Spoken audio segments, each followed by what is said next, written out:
Dans les champs, cela prend cette apparence des feuilles jaunies qui affaiblissent le processus de photosynthèse. La jaunisse betteravière est due à un minuscule puceron. Cette année, les champs de Franck des Masures dans le Lannoy en sont infestés.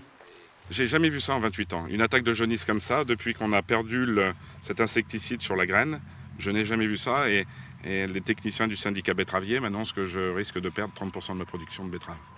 En cause, l'interdiction des néonicotinoïdes, un insecticide qui enrobe la semence sous la forme de ces petites billes bleues. Depuis leur suppression, les pucerons prospèrent.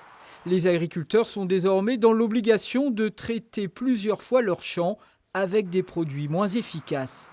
Donc finalement, en voulant verdir nos actions, on a fait bien pire.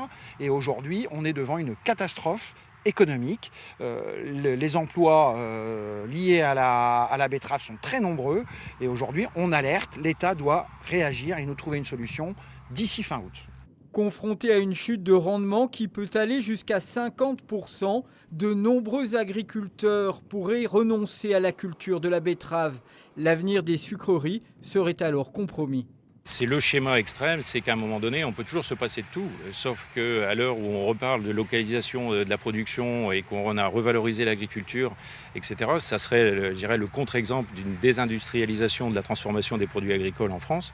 Et je dirais, c'est certainement pas l'objectif qu'on défend. L'Aisne est aujourd'hui le premier département producteur de betteraves en France avec près de 65 000 hectares plantés.